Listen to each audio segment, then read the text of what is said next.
Здравейте! Днес ще разгледаме някои задачи от цикли. Задача първа – да се напише програма, която въвежда в клавиатурата естествено число n. Програмата да изведе сумата на всички цели числа от 1 до n. Виждате програмата вдясно. В първия ред декларира цялото число n и началната стойност на сумата. След това cout n е равно, задава изход на данните върху монитора, на екрана се изписва n е равно, а ние трябва да въведем цяло число. Say_in задава вход на данните от клавиатурата. Int i е равно на 1, декларира променливата i. I е по-малко или равно на n, i с 2 плюса, означава, че ако стойността на i е по-малка или равна на n, стойността на i се увеличава с 1. Докато условието i е по-малко или равно на n е в сила, се извършва операторът sum плюс е равно на i, еквивалентно на следния ред. Cout sum извежда стойността на sum след извършването на цикъла. Ако въведем n е равно на 8, на екрана ще се отпечата числото 36, което е сбора на числата от задача втора, която е проверка на входни данни.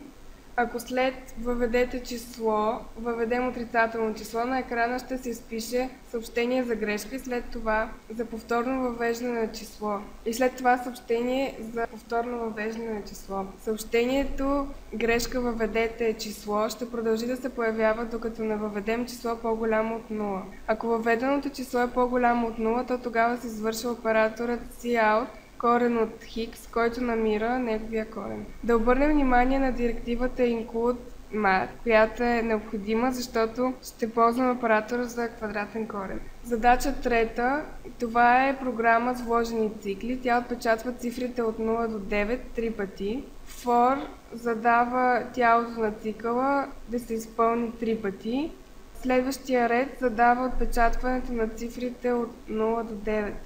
Задача четвърта – да се състави програма, която въвежда всички трицифрени числа, сумата от цифрите на които е просто число. Чрез оператора for се извършва деклариране и инициализация на променливата i, която е в интервала от 100 до 999. Sum i % 10 намира цифрата на единиците, следващия ред намира цифрата на десетиците, и след това в последния ред се намира цифрата на стотиците. Използваме многовариантния оператор switch за разглеждане на възможните случаи. Минималният сбор от цифрите на трицифрено число е 2, а максималният 23. Тъй като сборът от цифрите на числото трябва да бъде просто число, разглежда се само простите числа от интервала от 2 до 23. Операторът break се използва за прекратяване на цикъла. Задача номер 5, тя отново е програма с вложени цикли. Тази програма отпечатва определен брой звездички, зададен чрез променливата n. Реда, който виждате, задава броя на редовете. Операторът for задава броя на колоните и след това се отпечатва броя колони. Задача 6, която е с числата на Фибоначи. Виждате редицата на Фибоначи. Първите две числа са 0 и 1, а всяко следващо се получава като сума на предишните две. I се декларира преди тялото на цикъла, защото използваме оператор while.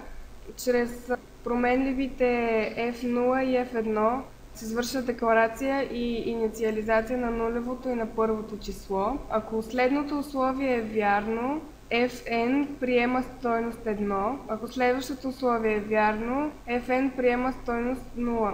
Ако и двете условия са грешни, се изпълнява тялото на цикъла. Чрез оператор while се изпълнява цикъла, докато i е по-малко или равно на n.